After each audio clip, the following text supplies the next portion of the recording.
Teške životne okolnosti starih, bolesnih i nemoćnih potaknule su patera Cveka da prije 22 godine osnuje udrugu Kap dobrote.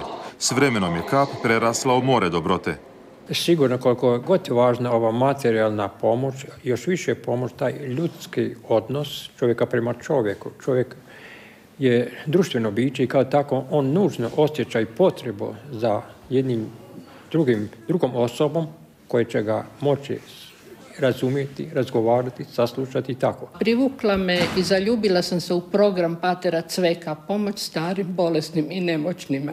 I to smo zadržali sve ove godine. Nastojimo ići u posjetu, starački dom, u bolnice, u one koje nemaju nigdje, nikoga posjećujemo. Karitativni rad oplemenjuje čovjeka.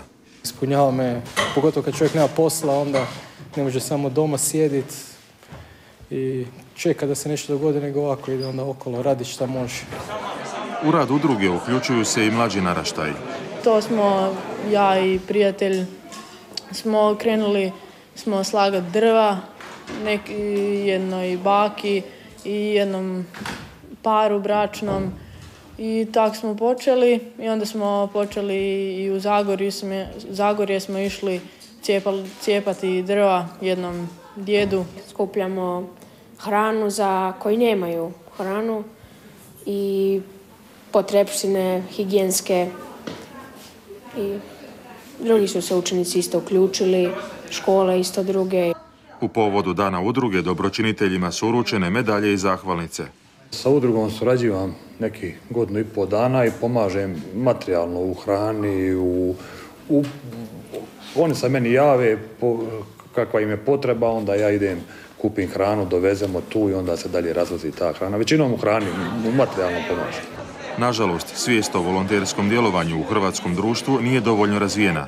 To potvrđuje istraživanje Katoličkog bogoslovnog fakulteta i Centra za promicanje socijalnog nauka crkve. Samo 3% stanovnika Hrvatske spremno je organizirano odvojiti 2 sata tjedno za pomoć bližnjima. S obzirom da se predstavljamo kršćanima i katolicima u jednom ogromnom postotku, to su zaista podaci koji nisu dobri. Za Kap dobrote korisnici pomoći imaju samo riječi hvale. Jako dobro i jako odlično i za pohvaliti, i jako su uslužni, i jako su dobri i to je meni jako drago. Meni puno znači, meni moji supruzi, Kap dobrote, koliko nam pomaže. To je naša druga familija. A to je naša druga familija. Nijedan čovjek na svijetu nije toliko siromašan da ne može nešto dati drugome čovjeku. Kad je dovoljan tek osmijeh. Odgovarajući na pitanje novinara, majka Tereza jednom je rekla: samo sam nastojala biti kapljica čiste vode u koju će se moći zrcaliti Božja ljubav.